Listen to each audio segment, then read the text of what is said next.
ஒரு டவுட்ப்பா. என்ன டவுட்மா? ஆண்டவராகிய இயேசு ஏன் தண்ணி மேல நடந்தாரு? அதுக்கு என்ன காரணம்?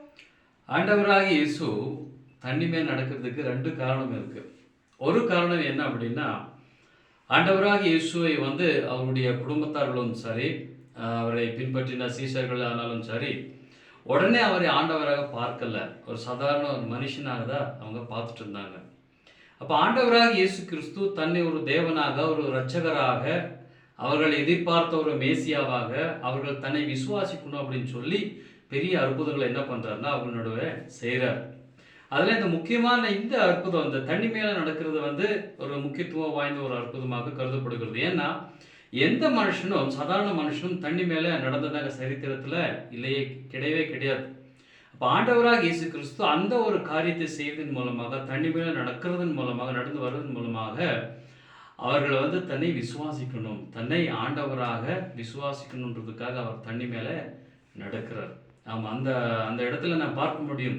அவர் தண்ணி மேலே நடந்து வருவதை பார்த்து ஆச்சரியப்பட்டு என்ன பண்ணுறாங்கன்னு கத்துறாங்க.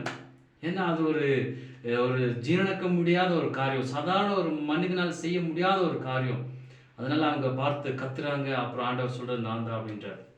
அப்போ அவரை ஆண்டவராக, தெய்வமாக, இரட்சகராக, மேசியாவை அவர்கள் விசுவாசிக்கணுன்றதுக்காக அவர் தண்ணி மேலே நடக்கிறாரு. ரெண்டாவது இன்னொரு முக்கியமான காரணம் இருக்கு. ஆமாம், இந்த காரணம் இது இது ஆண்டவர் எனக்கு வெளிப்படுத்தின ஒரு காரியமாக நான் அதை சொல்கிறேன். நான் என்ன அப்படின்னா, ஆண்டவராக இயேசு கிறிஸ்து எப்போதுமே அவர் செய்கிற அற்புதங்களை தான் மட்டும் செய்யணும் அப்படின்னு சொல்லி அவர் விரும்புறதில்ல, தன்னை விசுவாசிக்கிறவர்களும் அப்படி அற்புதங்களை செய்யணும்னு சொல்லி அவர் விரும்புகிறார். இன்னொரு இடத்துல வேதத்தில் இந்த மாதிரி யோவான் புஸ்தகத்தில் நான் நினைக்கிறாங்க சொல்லியிருக்க, அவரே சொல்லியிருக்க, என்ன சொல்கிறாருன்னா, என்னை விசுவாசிக்கிறவர்கள் நான் செய்கிற கிரைகளை தானும் செய்வான், இவைகளை பார்க்கிலும் பெரிதானவர்களையும் செய்வார்கள் அப்படின்னு சொல்லி ஆண்டவர் சொல்லியிருக்கிறார். அப்போ அவருடைய மனசில் இருக்கிற எண்ணம் அவருடைய எண்ணங்கள் என்ன அப்படின்னா, தான் செய்கிற கிரைகளை தன்னை விசுவாசிக்கிறவர்களும் அப்படிப்பட்ட அற்புதங்களை செய்யணும்னு சொல்லி அவர் விரும்புகிறார். அப்படி விரும்புகிறவர் என்ன செய்கிறாருன்னா, அதுக்கு ஏற்ற விதத்தில் அவர்களை தூண்டி விடணும் இல்லையா? இப்போ அங்கே என்ன நடக்குது அப்படின்னா, அவர் தண்ணி மேல் நடந்து வருவதை பேதுரு பார்த்துட்டு, ஆண்டவரே இது நீங்கள் தான் அப்படின்னா, எங்கே எனக்கு கட்டளையிடுங்க, நானும் தண்ணி மேலே நடக்கணும், என்னையும் நடக்க வைங்க அப்படின்னு சொல்கிறார், கேட்குறாரு. ஆண்டவராக இயேசு கிறிஸ்து ஒரே ஒரு வார்த்தை, வா அப்படின்னு சொல்கிறார்.